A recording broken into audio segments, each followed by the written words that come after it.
Show me the money. Looking good, but I think I'm taking too long. Back to the spot for a Glock. I took a long overflow, but still got a knock. Money! Jerry, does that make you feel good just to say that? All right, showing the money. NFL picks for week 1 are here. The NFL season is finally about to get underway. Join me to kick off the picks challenge for 2025. So we've not been on the podcast in a minute, but another big Jet fan like myself, Anthony Calbi, back with us. Anthony, welcome. How are you? Mr. Phillips, how you doing? I cannot believe it's almost the start of football again. It's wild. It flies by. Yeah, I mean, just like it felt like about a month and a half ago, I was like going to Pittsburgh to check out PNC Park, and now I'm getting ready for football season. Yeah, I'm still having heart attacks about the Mets.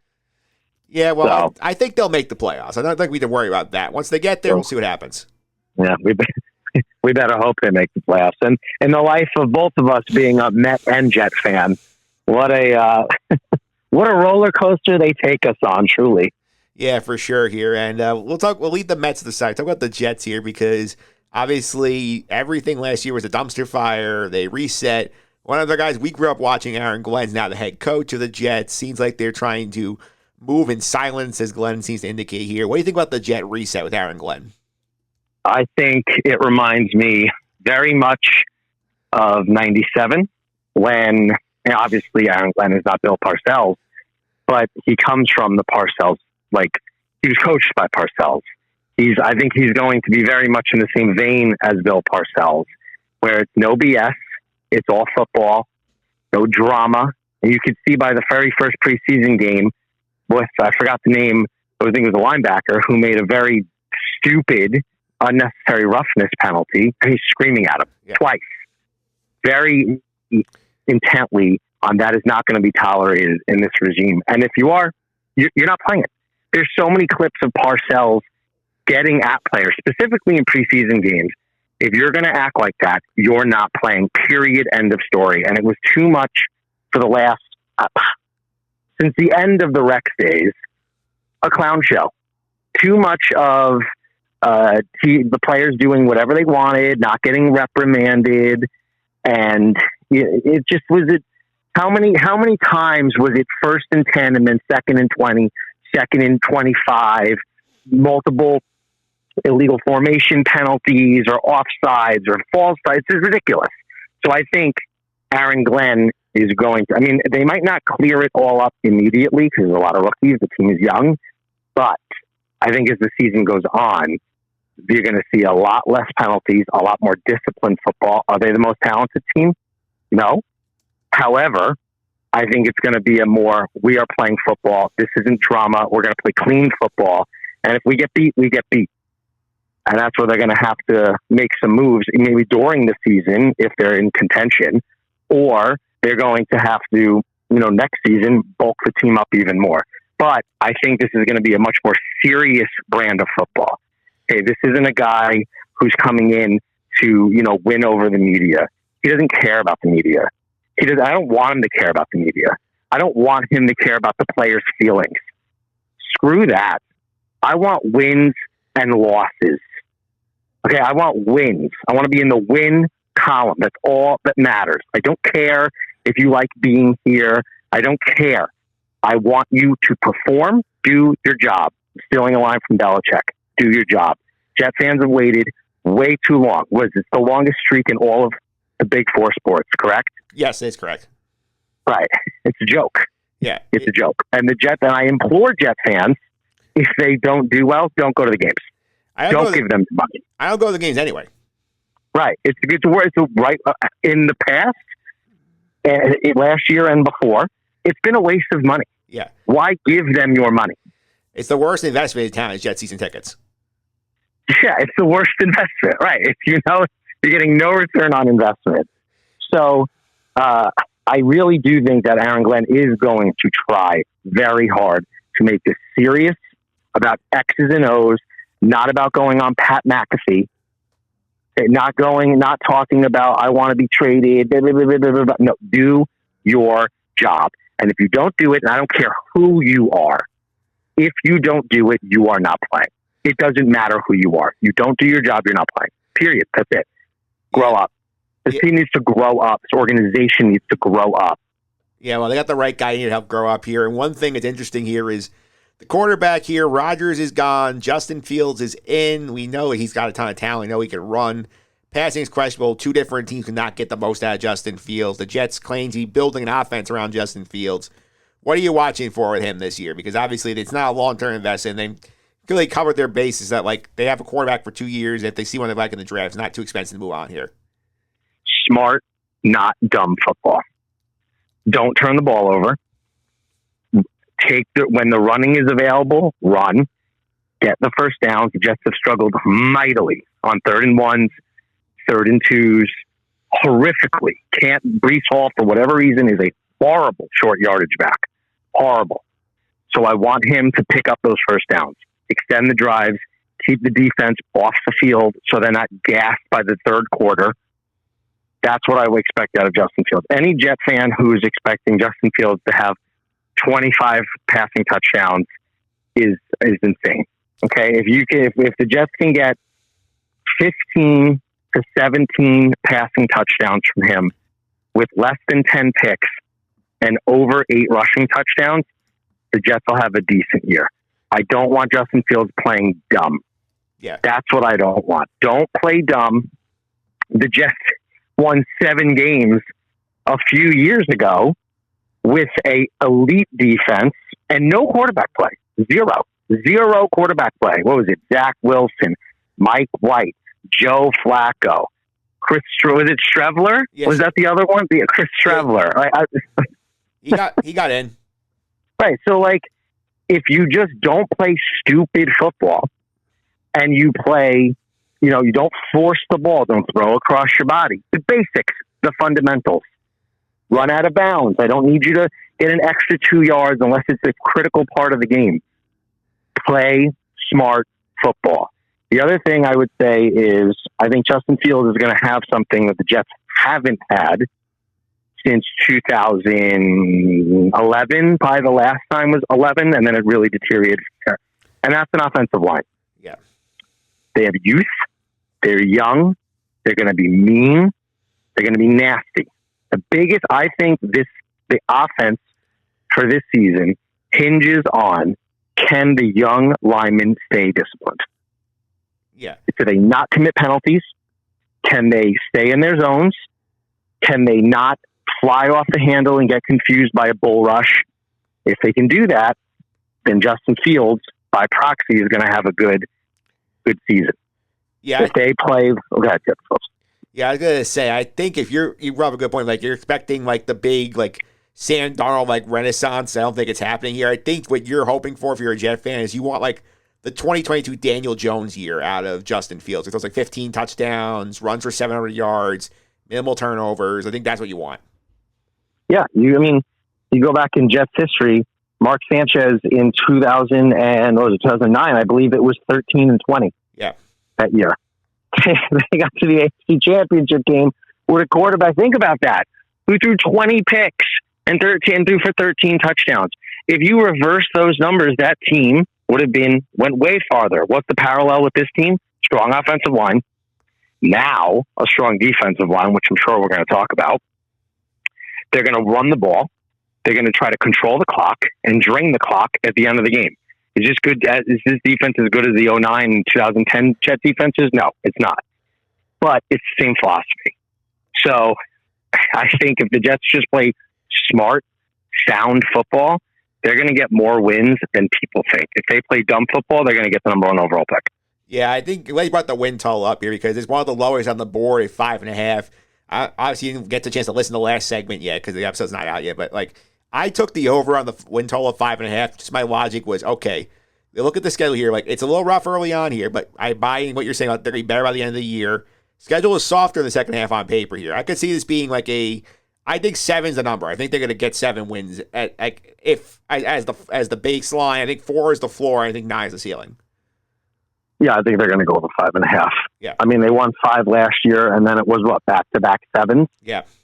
Yeah, I think it's going to be over 5.5. Their schedule is easy, and people will roll their eyes when they hear over 5.5. Look at the schedule. Yeah. Schedule's not a bear. it's like you said, it's hard in the beginning, a little bit so hard in the beginning, and then it lightens up. Yeah. And 5.5 is low. Remember, it's not a 16-game schedule anymore. It's a 17-game schedule. I think they're going to go over. I think they're going to hover somewhere between.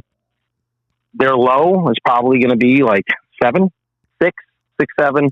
Their high, I don't think they're going to go above 9. So I think they're going to be somewhere in that range. Remember, in '97, they went 9-7. They missed the playoffs, but that was a huge turnaround from a 1-15 year, and it propelled them.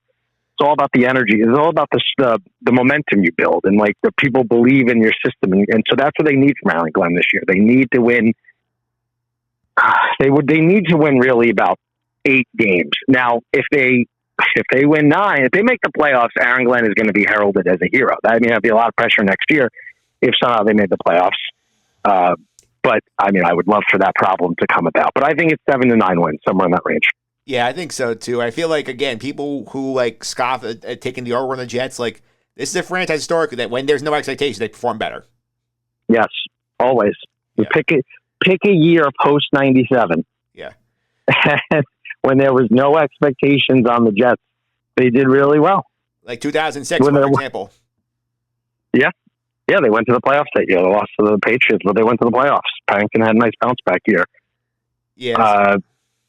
But I think it's all about also I think a huge component of this year versus last year is the recent trades they made on the D-line and shoring up Phillips, right? He used to, not you, Phillips, but Harrison. He used to be on Harrison Phillips. Yeah. He's a good D lineman, and that unlocks Quinnen Williams. Yeah. Quinnen might not have to face as many double teams because we legitimately have a run stuffer.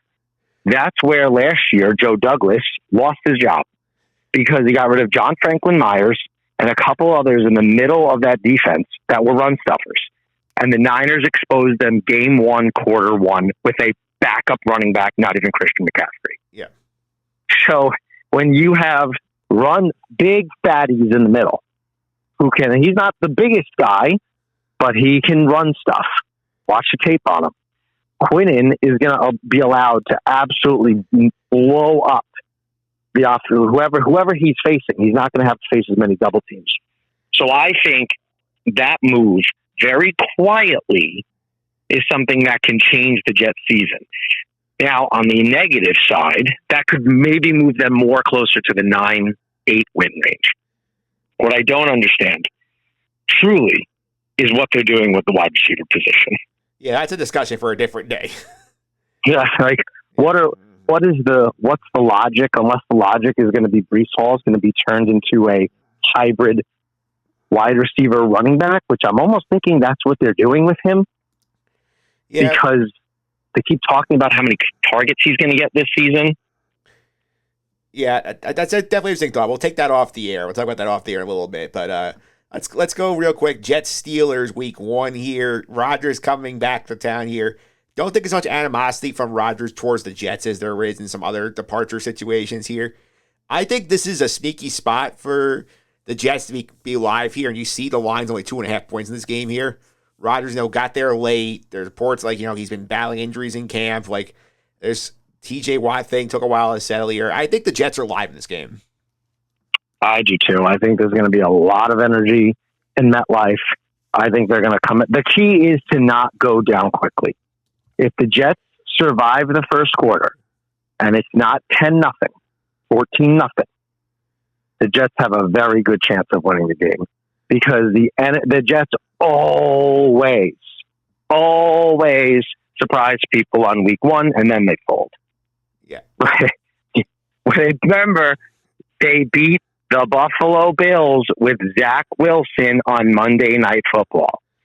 Yeah. This is also a situation where, usually, with them, when they have a new coach who's competent, and we think that Aaron Glenn is competent, they usually have a good, show-up bounce to start the year. Yeah. Yeah, they do. I mean, Rex, they beat the Texans week 1 away. Yeah. So, and that's, to be honest, I think that's the last competent coach they've had. But yeah, I think they have to survive the first quarter. If they survive the first quarter and it's not this crazy deficit, then they're going to be able to run the ball. But if they come out and they're down 10-0 immediately, 14-0 immediately, their whole game plan is going to go out the window, and then they're going to get exposed. So they got to lock it down. They got to blitz Rodgers like an animal. Yeah. Like an absolute, they have to put pressure on him. They cannot let him get comfortable, and they demolish him. Demolish him. Do not let him get comfortable. And it depends how many snaps Jermaine Johnson's going to play. Because I know he's on the snap count this week. So, which is a little upsetting because I think if they have Will McDonald and Jermaine Johnson and Quinnen Williams just demolishing the Steelers line, which I don't know if it's going to happen, but that changes the game. I think that's where the game is going to be won and lost. Can they get pressure on Rodgers? If they get pressure on Rodgers, I think the Jets win. I do. I think the Jets will bleed the Steelers.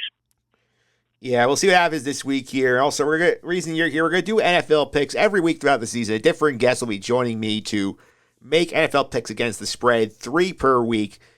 And we're going to keep track over the course of the year. Anthony is here for week 1. We're going to get it all started here.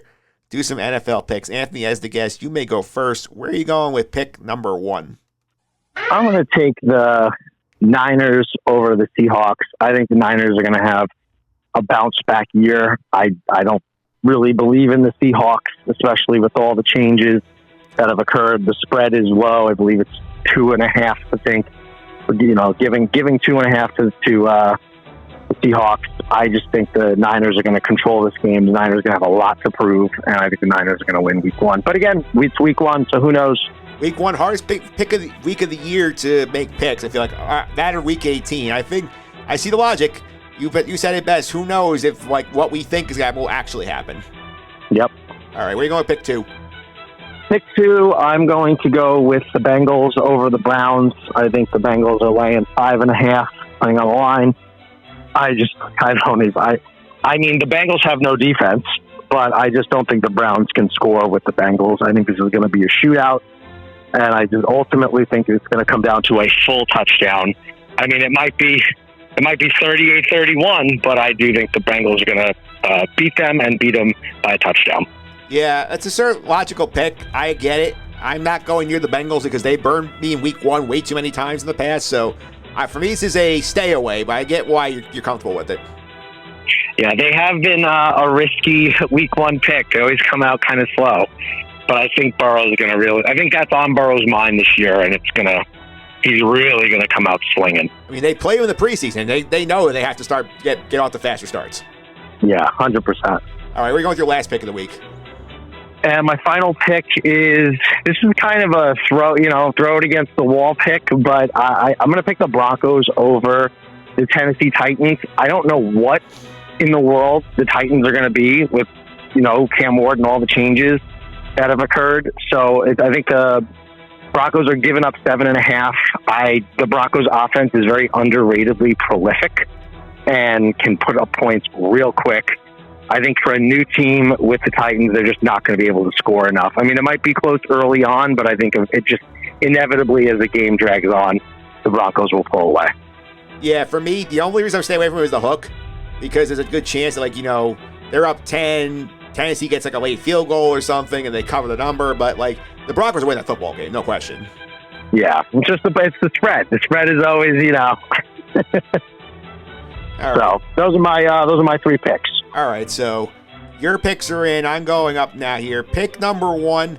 I am going to take our guys getting the 2.5 points. I've been feeling this for a while. I think this is a spot where everybody's on the Steelers. Aaron Rodgers is going to take them to the playoffs, maybe win some playoff games here. Getting the Steelers week 1 at MetLife when Rodgers had some rust to work off. He doesn't show up till June. The Jets moving in silence and Aaron Glenn. I think is a spot where they're going to play very well. I think they're going to pull the upset here. I'm getting 2.5 points. So I think the Jets pull this off here and get everybody's hopes really high before they let us down for a few weeks. So I'm going to take the Jets, get the 2.5 pick 1. I hope you're right. I hope you are 100% right. I also I would have picked the Jets. I just never picked the Jet games ever. I think the Jets are a very sneaky week 1 team. They always play hard. It's at MetLife. The energy is going to be insane, and people are going to want Rodgers to be demolished. I think the players are going to feed off that energy. All right, that's pick number 1. Pick number 2, I'm going to take the Rams laying 3.5 at home against the Houston Texans here. Houston, people have not noticed, they did a lot of work in the offseason. They changed out their whole offensive line. They got a bunch of new receivers in the building. C.J. Stroud's going to try and bring a bunch of new guys up to speed. There's a whole running back message. Joe Mixon IR here. There's a lot going on when you go and play the Rams, who are underrated again in here. I get the Matthew Stafford thing is worrying in terms of the back. I think he'll be fine. I think the core of that team is pretty good. They have Devontae Adams now. He's going to help them offensively. I think 3.5 is a manageable number here. I think the Rams win this one convincingly. I will take the Rams as pick 2. I'll say without Joe Mixon, I think that really dents the Texans pretty bad. I do lean the Rams here. I just don't know what Rams team shows up.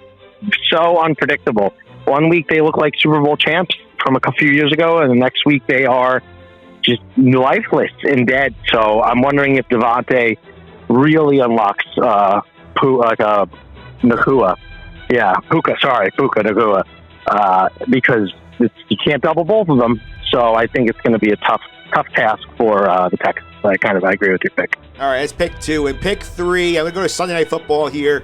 I'm going to take the Ravens getting a 1.5 against Buffalo here.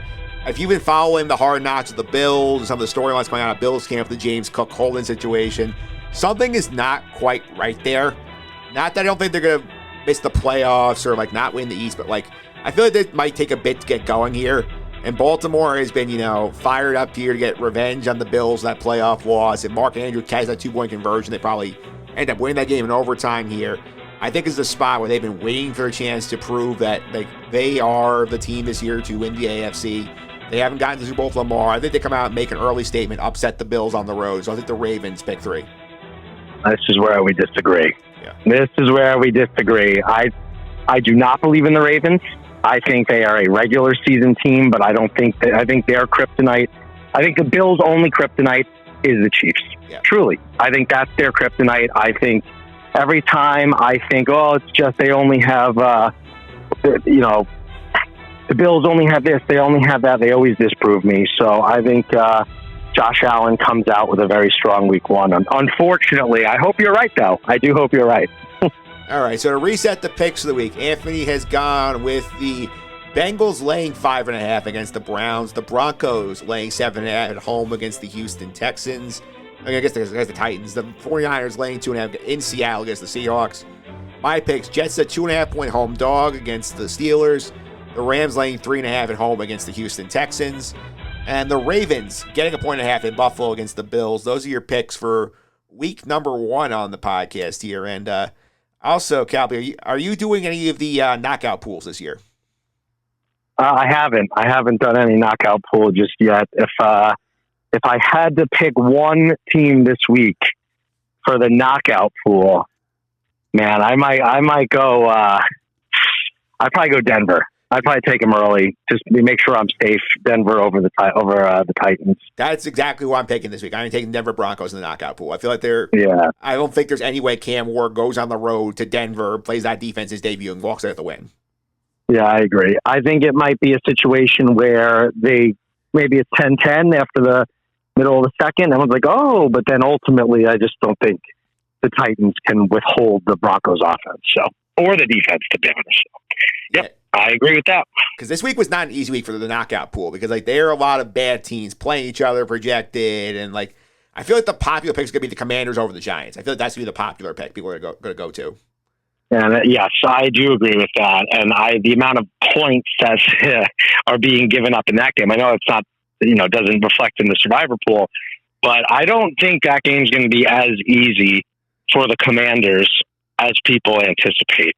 I think the Giants are going to be in a lot of close games. I don't think the Giants are going to win a lot of games, but I think the Giants are going to be in a lot of close games because of that line, because of that defensive line. Yeah, that's one. So, and rule number 1 of the knockout pool, do not pick the Bengals week 1 unless they prove you otherwise. Yeah, that is true. Every year it's scratching your head with them, but I do think I wouldn't pick them in the survivor pool. I picked them in the picks because I do think the offense is just too prolific. I think they're going to come out really I think Burrow's going to come out with something to prove. I feel like he feels like he's been forgotten. So if he comes out with a stinky week 1, I think what happened is sometimes stuff goes to your head. And he thinks he's better Well, he is extremely good. He's phenomenal. However, you can never be content, and you must have that Brady element where you're always going in for the absolute demolishing, and he has to have that mentality. I think he's going to bring that in the early part of the season. Yeah, I think you will too, Anthony. Also, let people know next week on the podcast, Phil Lombardo's coming by to make some picks. And he's talking about the Giants here after that Week 1 game against the Commanders. We'll see how that goes out for him and this guys. We will see. I think it's going to be a closer game. I think the Giants' line is going to make it interesting. I don't think the Giants have enough to overcome the Commanders. But the Commanders have to come up. The Commanders have the same concept I was talking about with Joe Burrow and the Bengals, assuming that they're just great and they can just walk in and win. You have to come in swinging. If the Commanders come in light and they think that their success last year is going to carry over automatically, there might be an upset. You have to come in, do your job. The way I started, the way I'll finish. Do your job. And that's applicable for everyone in Week 1. It's all 0-0. All knotted up at even. Yeah, I mean, I think the Giants are alive in that game. That's as much as I'll say about that. I think they are alive in that game. Uh-huh. Anthony, thanks for all the time. Really appreciate it. Enjoy Week 1. Of course. You too, Mr. Phillips.